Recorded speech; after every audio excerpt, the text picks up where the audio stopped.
I have never seen a human being eat in such a disgusting fashion. You ever see it?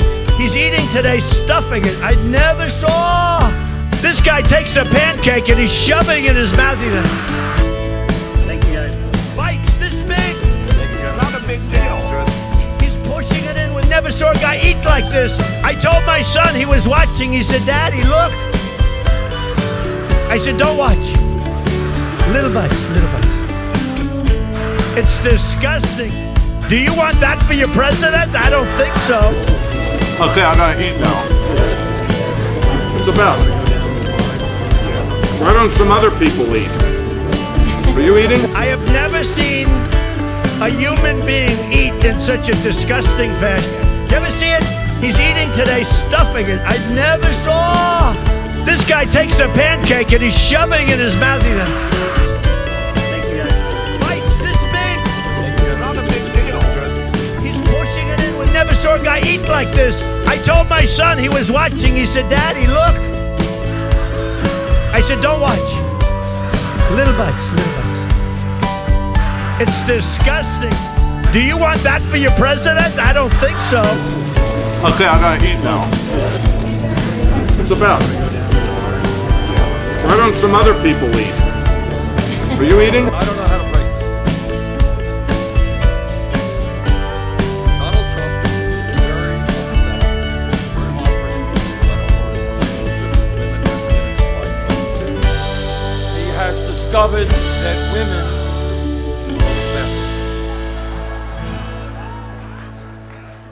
and it's been very upsetting for him. And this is what I quote. Now, I was there at the debate we had on Saturday night. But I gotta be honest with you. Gotta lay it out on the table.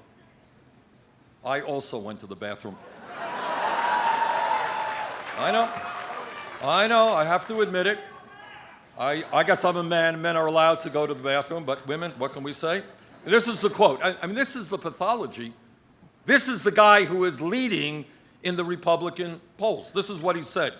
Quote, "I know where she went. It's disgusting." This is Hillary Clinton going to the bathroom. This is the issue. "It's disgusting. I don't want to talk about it. No, it's too disgusting. Don't say it. It's disgusting." This is a guy who wants to be president of the United States. He must have a very unusual relationship with women. So what I think, have to do is to defend the Affordable Care Act and fix it. And I want to share a quick story to tell you why this is so important to me.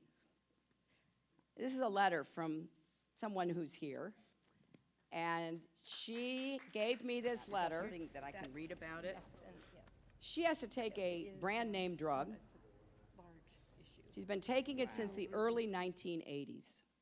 At that time, back in the 1980s, for the same drug, it cost approximately $180 for 10 shots. The latest refill she received from her pharmacy was $14,729.99 for the same 10 vials. And the company is one of these companies that is absolutely gouging American consumers and patients. It's called Valiant Pharmaceuticals. I'm going after them. We are going to stop this. This is predatory pricing. It is unjustified. It is wrong. And we're going to make sure it is stopped.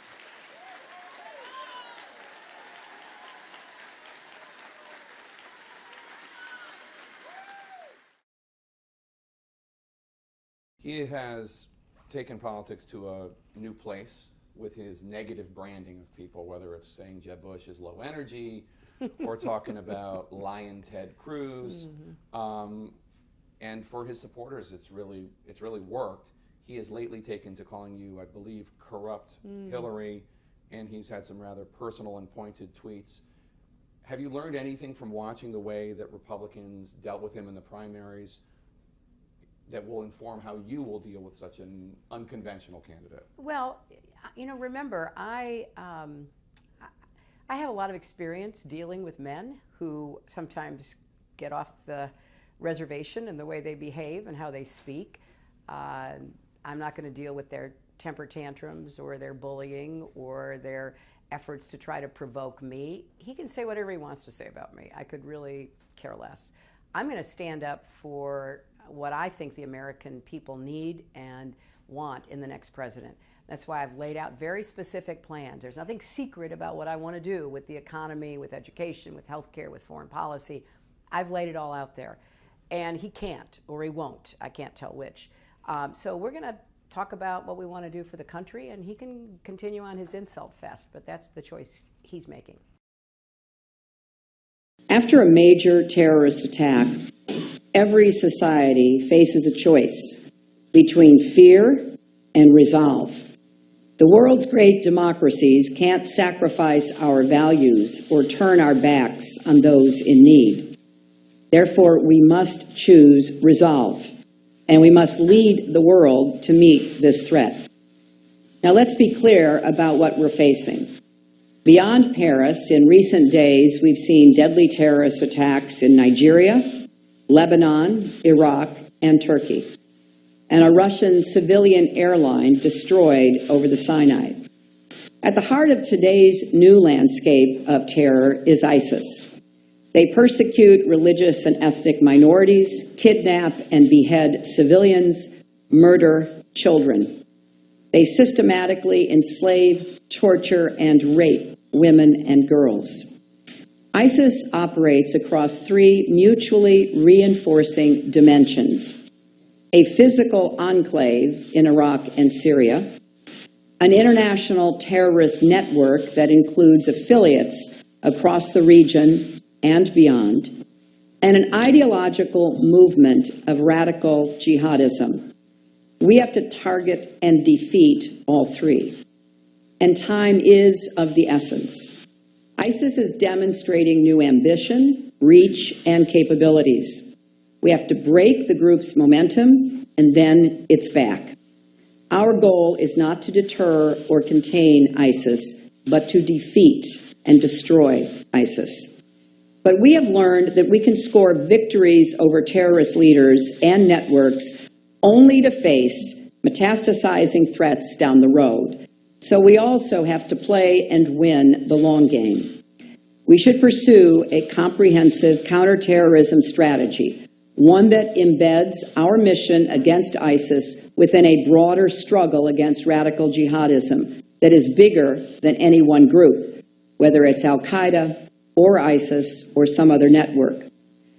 An immediate war against an urgent enemy and a generational struggle against an ideology with deep roots will not be easily torn out. It will require sustained commitment in every pillar of American power. This is a worldwide fight, and America must lead it. Our strategy should have three main elements. One, defeat ISIS in Syria, Iraq, and across the Middle East. Two, disrupt and dismantle the growing terrorist infrastructure that facilitates the flow of fighters, financing, arms, and propaganda around the world. Three, harden our defenses and those of our allies against external and homegrown threats. Let me start with the campaign to defeat ISIS across the region. The United States and our international coalition has been conducting this fight for more than a year. It's time to begin a new phase and intensify and broaden our efforts to smash the would-be caliphate and deny ISIS control of territory in Iraq and Syria. That starts with a more effective coalition air campaign, with more allied planes, more strikes, and a broader target set.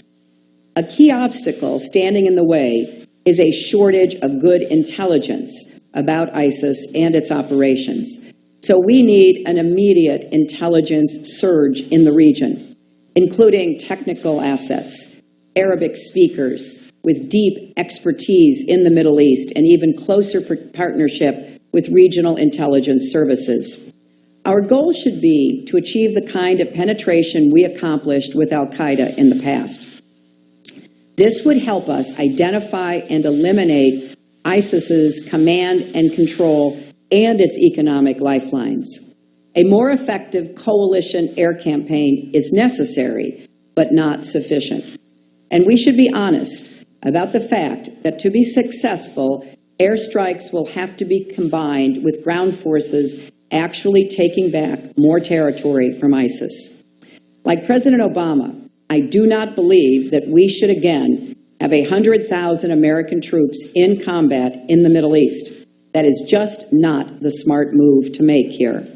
If we've learned anything from 15 years of war in Iraq and Afghanistan, it's that local people and nations have to secure their own communities. We can help them, and we should, but we cannot substitute for them. In New Hampshire, joined again by John Karl, our chief White House correspondent. Republicans starting to weigh in on this debate right now, and they're really zeroing in on national security. It has dominated this debate so far. Those comments from Hillary Clinton where she said, we're getting where we need to be on ISIS. Finally where we need to be. This is her exact words were, we now finally are where we need to be. She was talking about the fight against ISIS. That is something that the vast majority of the American public disagrees with. Wide disapproval with the president's handling of the ISIS threat. Republicans are pouncing on it. Jeb Bush responding with a tweet, no Hillary Clinton, we are not where we need to be in the fight against ISIS. One other thing that's interesting, though, about this whole debate, George, and the Republican response, is the only Republican we've heard by name, the only candidate you pointed out, was Donald Trump. I have not seen a single tweet from Donald Trump. People were expecting him to be live tweeting tonight. Radio That's right. silence from Donald Trump on a debate where he has been mentioned and none of his rivals have He's going to have a chance to respond tomorrow on this week. But on this debate as well, you saw Martha press Secretary Clinton on the issue of Libya at the end. She tried to point out some differences with Bernie Sanders, but this is something as well that is sure to be, we know for a fact, if she gets the nomination, a general election issue. Yeah, absolutely. You know, Libya was something that for a while she was Secretary of State, she thought was going to be her crowning achievement. She was one that led the fight internally in the Obama White House to intervene in Libya. She was the one who made the case internationally as Secretary of State, and it has, of course, become something of a disaster. Republicans have already pounced on this far beyond the Benghazi issue, the question of what has happened to Libya since the U.S. and Europe intervened. Okay, time now for closing statements. We'll be right back. ABC News live coverage of the New Hampshire Democratic debate will continue in a moment.